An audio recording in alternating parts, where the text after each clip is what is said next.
नमस्कार दोस्तों, मैं हूं आपका दोस्त और होस्ट सुभान अहमद। परिचय इंट्रोडक्शन के अंतर्गत आज मैं आपकी मुलाकात कराने जा रहा हूं बहुत ही कमाल की एक पर्सनैलिटी से। पंकज लोचन जिनका नाम है, एनएसडी पास आउट हैं, एमए थिएटर हैं, बहुत कुछ है, जानते हैं उन्हीं से। पंकज जी, आपका बहुत बहुत स्वागत है हमारे प्रोग्राम में। नमस्कार। नमस्कार पंकज जी, सबसे पहले हम जानना चाहेंगे कि रंगमंच में और थिएटर में आपकी शुरुआत कैसे हुई या कितने वक्त से आप कर रहे हैं? जब मैं 5-6 साल का था, अच्छा। तब से मेरी शुरुआत हो गई थी। और कैसे हुई तो जी वो उसका मैं तुम्हें ये बताना चाहूंगा कि मेरे जो फादर हैं जी जी। वो स्टाइलाइज्ड थिएटर और रामलीला अच्छा वो पहले से ही करते थे। अच्छा अच्छा। मतलब वो अपने बचपन से करते थे। उनको उनका इंटरेस्ट है गाने में और हारमोनियम म्यूजिक, ये सब उनका बहुत ज़्यादा इंटरेस्ट है। तो उनको देख के मैंने शुरुआत करी और यहाँ तक कि वो ही मुझे लेके गए थे रामलीला में। अच्छा, तो बचपन से ही आपको वो माहौल मिला कि आप रंगमंच में आ गए। पहली भी जो आपने परफॉर्म किया था, पहली बार परफॉर्म किया होगा, वो किस उम्र में किया होगा? 5-6 साल। मतलब 5-6 साल की उम्र में आप एक परफॉर्म कर चुके थे स्टेज पे। हाँ हाँ। बहुत बढ़िया। अभी आप मुंबई भी हैं? हाँ, मतलब मुंबई आता जाता रहता हूँ। मुंबई आते जाते रहे, तो मैं मुंबई से पहले के बारे में थोड़ा सा जानना चाहूंगा। आपके जो बचपन से लेकर अब तक जो सफर था थिएटर का, इस बीच में आपने कौन कौन सी उपलब्धियां हासिल की, क्या क्या किया, वो सारी चीजें हम विस्तार से जानना चाहेंगे और हमारे दर्शक भी जानना चाहेंगे। ठीक है, तो जब मैं फादर के साथ रामलीला किया मैंने, तो मेरा इंटरेस्ट आने लगा। तो उसके साथ साथ फिर मेरा इंटरेस्ट थोड़ा सा डांस में भी हुआ, है ना, म्यूजिक में भी हुआ। उसके बाद मैं डांस कंपटीशन और डांस में ज्यादा मेरा इंटरेस्ट होने लगा। अच्छा, तो फिर बचपन में पहला जो आपका इंटरेस्ट था वो डांस था? नहीं था, एक्टिंग ही। अच्छा। मगर जब एक्टिंग करने को नहीं मिला, रामलीला में करते थे। जी जी। उसके बाद जब नहीं करने को मिलता था तो फिर डांस में मेरा इंटरेस्ट अच्छा, बढ़ने लगा। ठीक ठीक। उसके बाद यहाँ पर आधुनिक थिएटर की शुरुआत हो गई थी, जी तो जिसमें भानु सर सभी उनके बारे में बताते जी, हैं, योगेश पाठक जी। जी। उधर जो मेरे बड़े भाई हैं पवन संगम जी, उन्होंने भी करना शुरू कर दिया था। तो मेरा डांस में था, तो मुझे लेते नहीं थे। बोलते थे कि तुम या तो डांस करो या मतलब पढ़ाई करो, अभी ये सबसे दूर रहो। तो मैं दूर से ही देखता था। अच्छा। तो फिर दूर से मेरा और इंटरेस्ट बढ़ने लगा, और ज्यादा बढ़ने लगा। तो फिर धीरे धीरे क्या हुआ, नाट्यदीप, अक्षर में इन संस्था से जुड़ा। फिर धामपुर में एसएनए की वर्कशॉप हुई, जिसमें रोजी दुबे मैम आई। अच्छा। और भी बहुत सारी वर्कशॉप हुई। चार्ली सर की वर्कशॉप की मैंने, जो Charlie sir, NSD pass out जी है, जी एनएसडी की वर्कशॉप थी, वो कोटद्वार में किया। जी। तो फिर मुझे लगा कि नहीं, मुझे इसमें ही आगे बढ़ना है। लोग अप्रिशिएट करने लगे। तो उसके बाद मैंने एक मुक्ताकाश नाट्य संस्था है, जी। तो 2002 और या 3 की बात है, हाई स्कूल में था मैं। तो गौतम जो मेरा एक दोस्त है, वो भी थिएटर करता था जी। उसने बोला यार ऐसे ऐसे वहां पे वैकेंसी है, पैसे मिलेंगे। अच्छा। तो जब मुझे उन्होंने बोला पैसे मिलेंगे और वो उस काम के मिलेंगे जो मेरा इंटरेस्ट है। अच्छा। और मुझे धामपुर में बहुत ज्यादा बॉन्डिंग लग रही थी। मतलब लग रहा था कि काम उतना हो नहीं पा रहा है ना, क्योंकि बहुत कम होता था और उसमें भी सिलेक्टेड लोग थे। अच्छा, तो उन्हीं को बार बार काम मिलता था, उन्हीं को रिपीट करते थे बार तो बार। मुझे लगता है कि मुझे लग रहा था कि कंपटीशन बहुत ज्यादा है। अच्छा। अब वहां पर पैसा भी मिल रहा था। मैं वहां गया, एक छोटा सा ऑडिशन हुआ। मतलब छोटा सा, उन्होंने कुछ बोला कि ये बोल के बताओ, मैंने बोल दिया।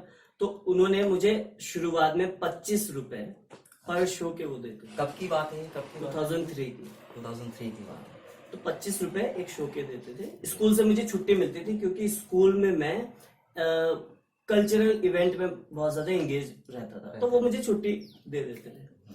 तो वहां से 25 रुपए मिलते थे, मगर शो होते थे एक दिन में 5, 6, 7, अच्छा। 8, 10, 20 तक शो होते थे। अच्छा अच्छा। तो हमें खाने के पैसे भी मिलते थे। अच्छा। और वो भी तो मतलब 500, 600, 700 ऐसे रुपए हमें मिलते थे। तो वहां से एक मुझे जर्नी मिली प्रोफेशनल। उसके बाद मुझे पता चला धीरे धीरे कि बिना एनएसडी के आप सरवाइव नहीं कर सकते इस फील्ड में। तो एनएसडी के लिए तो बहुत ज्यादा मेहनत की हाँ, जरूरत मैं अभी वहीं आने वाला था, क्योंकि हम लोगों ने बहुत सुना है कि एनएसडी में सिलेक्शन होना ही एक बहुत बड़ा अचीवमेंट होता है अपने आप में। बहुत कम सीट्स होती हैं, आई थिंक 18 20 20 अभी सीट्स 26 हो गई है। अच्छा, तो इतनी सीटें होती हैं उसमें। उसका जो ज्वाइनिंग का प्रोसेस था आपका, ज्वाइनिंग मतलब उसमें एडमिशन के लिए आपको क्या क्या परेशानी उठानी पड़ी, या कितना आपको स्ट्रगल करना पड़ा, वो एक पूरी जर्नी के बारे में हम जानना चाहेंगे। 2008 तो 2008 में मैंने पहली बार एनएसडी ट्राई किया। एनएसडी के साथ साथ एफटीआई, बीएनए और इंडियन थिएटर जो कि चंडीगढ़ में है, एमएन थिएटर। अच्छा, वहां से भी काफी लोग पास आउट है। अब क्या था कि उससे पहले तो एमेच्योर थिएटर में कर रहा था। भले ही मैंने बहुत सारे एनएसडीएन के साथ काम किया, बीएनए से थे उनके साथ काम किया, मगर लग रहा था कि नहीं, अगर कुछ करना है, कुछ बनना है तो एक प्रोफेशनल डिग्री होना बहुत जरूरी है। कहीं ना कहीं से सीखना बहुत जरूरी है, उसे समझना बहुत जरूरी है। और आप जब मार्केट में आते हैं तो आपको एक आपका टैग होना भी जरूरी है, मतलब एक ब्रांड होना भी जरूरी है। बिल्कुल बिल्कुल बिल्कुल। तो मेरा नहीं हुआ उस साल 2008 में, मेरा हो गया department of Indian theatre Chandigarh. अब मैं साथ में अप्लाई कर रहा था स्कॉलरशिप जो कि मिनिस्ट्री ऑफ कल्चर देता है, तो वो मैंने ट्राई किया, मेरा उसमें भी हो गया। तो यानी कि मेरा जो खर्चा है वहां से होने लगा। उसके बाद 2010 में मैंने ट्राई किया एनएसडी के लिए। एनएसडी नहीं हुआ। अच्छा। तो मैं एलटीजी रेपेट्री है दिल्ली में, वहां चला गया। उस दौरान वहां से मेरा स्ट्रगल बहुत ज्यादा पीक पे था। अच्छा। अब मैं सुबह उठता था 4-5 बजे, तो मैंने एक मेरे मेंटोर थे, उन्होंने मुझे टाइम दिया था। मतलब उन्होंने मुझे टाइम दिया कि इस टाइम यहाँ पर आना है, तो वो मेरे बॉडी पे काम करते थे। फिर उसके बाद मैं एनएसडी जाता था, तो केएस राजेंद्रन जी हैं, वो एक्सपायर हो गए अभी, तो उनके साथ में काम करता था फ्रीलांसिंग। अच्छा अच्छा अच्छा। 11 बजे मेरा टाइम होता था एलटीजी पहुंचने का। अच्छा। तो मैं जल्दी जल्दी भाग भाग के ब्रेकफास्ट करता था, 2 घंटे उनके साथ काम करता था, 9 बजे वहां पहुंचता था, 11 बजे एलटीजी पहुंचता था, 11 से 4 बजे तक हम वहां काम करते थे। फिर वहां पर एक है गांधी हिंदुस्तानी सभा। अच्छा, दिल्ली में। तो वहां पर मैं पैदल जाता था, मंडी हाउस से वहां तक पैदल जाता था। वहां पर एक लोकेंद्र त्रिवेदी जी हैं, पास आउट है एनएसडी से, उनके साथ भी मैं थिएटर कर रहा था। अच्छा, पैसे मिलते उसी थे दौरान। हाँ, उसी दौरान। और मेरा ये था कि मैं ज्यादा से ज्यादा एनएसडियंस के साथ काम करूं, क्योंकि मुझे वहां जाना था, वहां के लिए तैयारी करनी थी, एडमिशन लेना था। हाँ, और मैं पैदल इसलिए जाता था क्योंकि मुझे खुद को थोड़ा सा एक मोटिवेट करते रहना था, और जो वो पैसे बचते थे वो मैं अपने रेंट में, अपने खाने पे लगाता था। उसके बाद में फिर से एनएसडी आता था, वहां पे फिर कुछ शोज होते थे, या मैं लाइब्रेरी में बैठ के पढ़ाई करता था। तो 2011 में मैंने फिर से ट्राई किया। अच्छा, तीसरी बार तो मेरा वर्कशॉप में हो गया। अच्छा, मेरा वर्कशॉप में हुआ। क्या बात। तो मुझे एक लगा कि इस बार तो हो जाएगा, नहीं हुआ। अच्छा, वर्कशॉप में होने के बाद में नहीं हुआ। तो उस टाइम बहुत मतलब दिक्कत हुई होगी ना उस टाइम के, यार 3 बार मैं कर चुका हूँ और अब नहीं करता है यार। कुछ दिन के लिए हुई, मगर क्या हुआ उस दौरान, किंगडम ऑफ ड्रीम्स एक है केओडी, विच क्राफ्ट, जो इंडियन आइडल और ये सब कराती है, शोज भी कराती है बहुत बड़े बड़े। तो उसमें मेरा सिलेक्शन हो गया गुड़गांव में। हाँ, तो उसमें गौरव गेरा, जस्सी जैसा कोई नहीं, उसमें वो मेन लीड कर रहे थे, मैं सेकंड लीड में मेरे को कास्टिंग हुआ। वो बहुत बड़ा एक ब्रॉडवे शो है जी। तो उसमें मुझे काफी अच्छी सैलरी मिल रही थी, 60-70,000 के आसपास मुझे मिल रहा था वहां से। अच्छा। तो जब वो आने लगा तो मैं भूल गया एनएसडी, मतलब सिलेक्शन नहीं हुआ। तो 1 साल मैंने वो किया। फिर से 2012 में मुझे फिर से वहां जाना था एनएसडी, क्योंकि मेरा टारगेट था कि एनएसडी करना ही है। तो मैंने वहां ट्राई किया, नहीं हुआ। 12 में भी नहीं हुआ। मतलब चौथी बार जब आपने ट्राई किया तो पांचवी बार में भी नहीं हुआ। तो उसके बाद मैंने एसआरसी रेपेट्री एक वहां पर है, वहां पे ट्राई कर रखा था, तो मेरा वहां हो गया, एसआरसी में हो गया। हाँ। और मैं उन दिनों बहुत ज्यादा फ्रस्ट्रेटेड था, इतने में फोन आ गया कि तुम्हारा एसआरसी में सिलेक्शन हो गया। मैं दौड़ के गया लेटर लेने और ज्वाइन कर लिया। 13 में फिर से ट्राई किया, 13 में हो गया। 6 में। तो देखिए दोस्तों, 5 बार ट्राई करने के बाद भी सिलेक्शन नहीं हुआ, छठी बार हुआ। इस बात पे एक डायलॉग याद रखे, किसी शाहरुख खान की फिल्म है एक, कि कौन सा डायलॉग है वो, कि किसी चीज को दिल से चाहो तो पूरी कायनात उससे तुमसे मिलाने की कोशिश में लग जाती है, समथिंग कुछ ऐसा है, मुझे डायलॉग तो याद नहीं है। बट ये साबित जरूर हो गया कि अगर आप दिल से मेहनत करें और कोशिश करते रहें तो कामयाबी आपको जरूर मिलती है। और ये चीज पंकज जी ने साबित कर दी, और पंकज जी की इन बातों से कहीं ना कहीं आपको, हमें, मुझे, हम सबको मोटिवेट होना है और लगे रहना है अपनी मंजिल के लिए। जैसे पंकज जी लग रहा है, 5 बार नहीं हुआ तो नहीं हुआ, नहीं हुआ ना यार, होगा। ये साबित कर दिया पंकज जी ने 6ठी बार अपना सिलेक्शन लेकर के एनएसडी में। बात को और आगे ये मुझे धुन लगी तब से जब से मेरे जो बड़े भाई हैं उन्होंने कहा था कि अगर इस इंडस्ट्री में, मतलब फिल्म इंडस्ट्री या थिएटर में अगर कुछ करना है तो एनएसडी करो, वहां से तुम्हें चीजें मिलेंगी, वरना तो थोड़ा सा ऐसे भटकाव ही होगा। तो करना है तो वो करो, अदरवाइज मत करो। तो मुझे वहां से एक जिद थी, जिद थी कि करना ही है, करना ही करना है। तो मोटिवेशन कहीं ना कहीं आपको आपके बड़े भाई से हाँ, एनएसडी करने के लिए मोटिवेशन आपको मिला कहीं ना कहीं। दर्शकों को ये बताइए कि जो एनएसडी करना चाहते हैं या एडमिशन लेना चाहते हैं एनएसडी में, वो क्या करें जो उनको एडमिशन मिले? सिर्फ और सिर्फ मेहनत करें। एनएसडी करने के लिए आपको थिएटर के बारे में पढ़ना पड़ेगा, थिएटर को देखना पड़ेगा, अलग अलग तरह का थिएटर करना पड़ेगा, और जुनून आपको आपके अंदर होना, जुनून चाहिए कि मुझे चाहिए ये चीज। क्योंकि जो मेरा 2008 से लेके 13 तक का जो जुनून था, मैंने सुबह नहीं देखी, शाम नहीं देखी, रात नहीं देखी, खाना नहीं देखा, और मैं लगा रहा। जिसने मुझे जहां बुलाया मैं वहां उनके साथ काम करने लगा, और जो उन्होंने मुझे कहा वो मैंने उनकी बात सुनी, और मेहनत में मैंने कमी नहीं करी उन दिनों। तो इसीलिए कामयाबी भी मिली। बिल्कुल, इसीलिए कामयाबी भी मिली। तो पंकज जी, मैं आगे बात को बढ़ा करके जानना चाहूंगा कि एनएसडी से बाद का सफर, अब तक एनएसडी के बाद अब तक का सफर आपका कैसा रहा? 2017 मतलब 16 के मिड में मैं वहां से पास आउट हुआ, ठीक है। उसके बाद 17 में मैं गया पौंडीचेरी, स्कूल ने हमें भेजा था। तो वहां पे 1.5-2 महीने की एक हमारी एक्टिंग वर्कशॉप थी, बहुत बड़े पौंडीचेरी में आदिशक्ति है, जिसमें हमारे साथ सारा अली खान और भी ऐसे काफी लोग थे। तो वो करने के बाद मैं मुंबई पहुंच गया। तो वहां पर भी मेहनत करी, मेहनत के हिसाब से कुछ शॉर्ट फिल्में की, एक फीचर फिल्म की, है ना। तो फीचर फिल्म अभी पता नहीं कब आएगी, कैसे आएगी, उसका कुछ पता नहीं है। शॉर्ट फिल्में की, वो अपने अपने स्तर पर आ चुकी है। कोई अवार्ड में, किसी नेशनल अवार्ड में उसको अवार्ड मिला है, कोई यूट्यूब पे चल रही है। तो वहां पर क्या हुआ कि मैं स्टैब्लिश हो ही रहा था, मेरे पिताजी की तबीयत खराब हो गई। तो उस कारण मैं वापस आया, और एक प्रोजेक्ट भी मुझे मिला था सोनीपत में। अच्छा। रोहतक यूनिवर्सिटी का एक फेस्टिवल हुआ था। अच्छा। तो वो मैं करने आ गया। पिताजी की तबीयत खराब हुई, थोड़ा सा उनकी तरफ दिमाग डाइवर्ट हो गया। फिर और प्रोजेक्ट मिल गए, श्रीनगर में प्रोजेक्ट मिल गया। तो मैं ये कहना चाहूंगा कि उसके बाद का सफर थोड़ा सा कोरोना हो गया।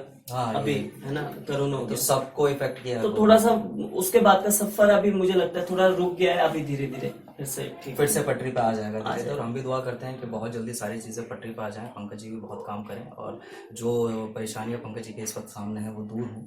आगे की प्लानिंग क्या है आपकी? और आगे की प्लानिंग, मैंने जाना तो मुंबई था, और मेरा सामान भी वहां पर रखा हुआ है पिछले 2-3 साल से। अच्छा। अभी तक वापस नहीं आया, कोशिश कर रहा हूँ वो आ जाए क्योंकि मुझे देखना है कैसा वो जी। सब कुछ ठीक ठाक है नहीं। तो अभी जाना मुंबई ही था, मगर वो मैंने थोड़ा कैंसिल कर दिया। अच्छा। तो अभी प्लानिंग ये है कि देहरादून में एक फिल्म स्कूल, अच्छा। हम 3 पार्टनर हैं, मतलब मेरे अलावा 2 और पार्टनर हैं। अच्छा। तो फिल्म स्कूल हम शुरू कर रहे हैं देहरादून में। हाँ, शायद नेक्स्ट वीक ही उसकी ओपनिंग हो जाएगी। बहुत। और अभी इलेक्शन की वजह से रुक गया था थोड़ा सा। अच्छा। उसमें हम प्री प्रोडक्शन, पोस्ट प्रोडक्शन, ये सारी चीजें भी रख रहे हैं। अंदर ही हमने बहुत सारे स्टूडियोज बनाए हैं, वहां पर शूटिंग भी होगी, डबिंग भी होगी, रिकॉर्डिंग भी होगी, और क्लासेस भी चलेंगी जिसमें सिनेमेटोग्राफी है, एक्टिंग है, और एंकरिंग है, मतलब बहुत सारी चीजें हैं वो सब। हाँ, और हमारा प्लानिंग है कि हम शॉर्ट फिल्में भी बनाएंगे, वेब सीरीज भी बनाएंगे। तो इस तरह का प्लान है। चलिए, बहुत बहुत अच्छे। आप एज एन एक्टर फिल्म और थिएटर में क्या अंतर, फर्क क्या मानते हैं? सबसे बड़ा अंतर तो यही है कि जो थिएटर है वो उसका फ्रेम नहीं है, वो एक प्रोसीनियम में है, ठीक है। और जो कैमरा है, जो फिल्म है, उसका एक फ्रेम है। जैसे अभी ये इंटरव्यू भी चल रहा है तो उसमें भी फ्रेम सेट है। बिल्कुल बिल्कुल बिल्कुल। तो कहीं ना कहीं आपको एक्टिंग करते हुए ये ध्यान रखना होता है कि मुझे सटल एक्टिंग करनी है, ठीक है, लाउड नहीं करना है। तो थिएटर में हम लाउड करते, लाउड इन द सेंस मतलब थोड़ा सा हमें लास्ट व्यक्ति तक अपनी बात को, अपने एक्सप्रेशन को, अपने पहुंचाना। इमोशन को, अपनी कहानी को उनके सामने रखना पड़ता है। अब कैमरा सामने है तो उसके हिसाब से हमें चीजें करनी पड़ती है। जो लोग इस फील्ड में आना चाहते हैं, जो थिएटर ज्वाइन करना चाहते हैं या फिल्म में, टेलीविजन पे, सीरियल्स में काम करना चाहते हैं, जो एक्टर बनना चाहते हैं, उनके लिए आप क्या कहना चाहेंगे? तो मैं हमेशा से सोचता हूँ धामपुर के बारे में, क्योंकि मेरी जन्मभूमि है और मैं हमेशा यहाँ काम करना चाहता हूँ। तो मैं यहाँ पर रहूं या ना रहूं, मेरे बड़े भाई हैं और राजेंद्र चौधरी हैं और भी बहुत सारे लोग हैं। तो मैं आप सबसे यही रिक्वेस्ट करूंगा, जो भी मुझे सुन रहे हैं, देख रहे हैं, कि वो आप प्लीज मेरे बड़े भाई जो हैं राजेंद्र चौधरी हैं, उनसे मिलिए। और अगर आपके अंदर थोड़ा बहुत भी एक्टिंग को लेके इंटरेस्ट है, फिल्मों को देखकर या नाटक करने का मन करता है, तो आप उनसे जाके मिलिए और उनके साथ काम कीजिए। आपको बहुत ज्यादा बेनिफिट होगा, एक्टिंग भी सीखेंगे और जिंदगी को समझेंगे। पंकज जी, जैसे हर कलाकार की मंजिल, आखिरी मंजिल मुंबई है, वहीं जाना है, फिल्म में, टेलीविजन में काम करना है। तो कौन सा ऐसा एक्टर, डायरेक्टर है जिसके साथ में आप काम करने के लिए उतावले हैं, या आप चाहते हैं कि मैं इंडस्ट्री में पहुंचूं तो इस शख्स के साथ में मैं पहले जरूर काम करूं? चूंकि मैं एक्टर हूं और हमें एनएसडी में, मतलब एनएसडी में क्या, जितने भी मैंने डायरेक्टर के साथ, मेरे गुरुओं के साथ काम किया, उन्होंने यही सिखाया कि अगर तुम एक्टर हो तो तुम्हें सारे कैरेक्टर करने हैं और सबके साथ काम करना है, ठीक है। तो मुझे खुद को मैंने ऐसे बनाया है कि मैं सबके साथ काम करूं, सारे कैरेक्टर को करने की कोशिश करूं। तो अगर तुम मुझे थिएटर में बोलोगे तो महेंद्र मेवाती एक एक्टर नहीं रहे, एक्सपायर हो गए, उनके साथ बड़ा मन था काम करने का। और अगर बॉलीवुड में बात करें तो बॉलीवुड में मतलब बहुत सारे लोग हैं जिनके साथ नवाज भाई हैं, पंकज त्रिपाठी हैं, और अब अगर हीरो की बात करूं तो ऋतिक रोशन है, सलमान खान है, आमिर खान है। ये सब के साथ काम करके क्या होगा, एक तो ये होगा कि उनके एक्सपीरियंस पता चलेंगे, दूसरे फिर कहीं ना कहीं मेरा भी प्रमोशन होगा। 2005 से आप थिएटर कर रहे हैं। 2005 से लेकर अब तक आपने बहुत सारे प्ले किए होंगे। उन सारे प्ले में कोई प्ले ऐसा जो आपके दिल के बहुत ज्यादा करीब हो? बहुत सारे प्ले हैं जो मेरे बहुत दिल के करीब हैं, जैसे, और मुझे लगता है बहुत सारे लोगों के दिल के करीब होंगे। जैसे आषाढ़ का एक दिन है, आधे अधूरे है, सखाराम बाइंडर है, और शेक्सपियर के बहुत सारे प्ले हैं, जैसे कि मैकबेथ है, और आपका रोमियो जूलियट है। मैंने कैसियस किया था जूलियस सीजर में, वो मुझे बहुत पसंद है। मगर अब एक बिल्कुल एक ये बात है कि स्पर्श एक प्ले है जो मेरे बड़े भाई ने लिखा, पवन दादा। हाँ, वो मुझे भी, और मुझे लगता है धामपुर में जितने भी लोगों ने किया है, जो भी उसको करता है वो बहुत ही पसंद आता होगा, क्योंकि वो प्ले लिखा हुआ बहुत अच्छा है। तो उसका डायलॉग है, हाँ बिल्कुल, जो मैं हमेशा बोलता हूँ और ऑडिशन में भी जाके बोलता हूँ, जबरदस्ती बोल देता हूँ। अगर मुझसे कोई बोलता है कि ये लाइन है, मैं बोलता हूँ मुझे अपना भी कुछ दिखाना है। अच्छा अच्छा। देबू,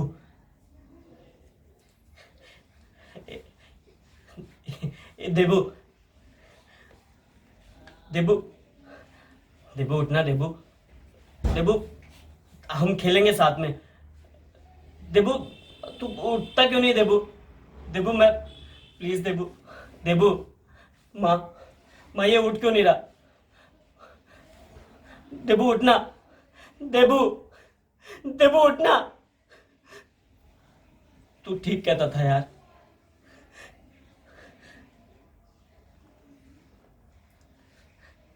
कोड़ी हैं ये सब कोड़ी हैं।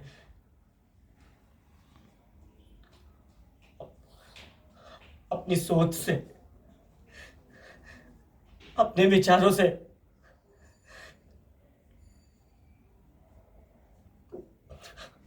ये मानसिकता से सारा सारा सारा सारा समाज कोरी है। देखो देखो उठना, देख देख मैं तेरे लिए खिलौने लाया। देखो देखो उठना।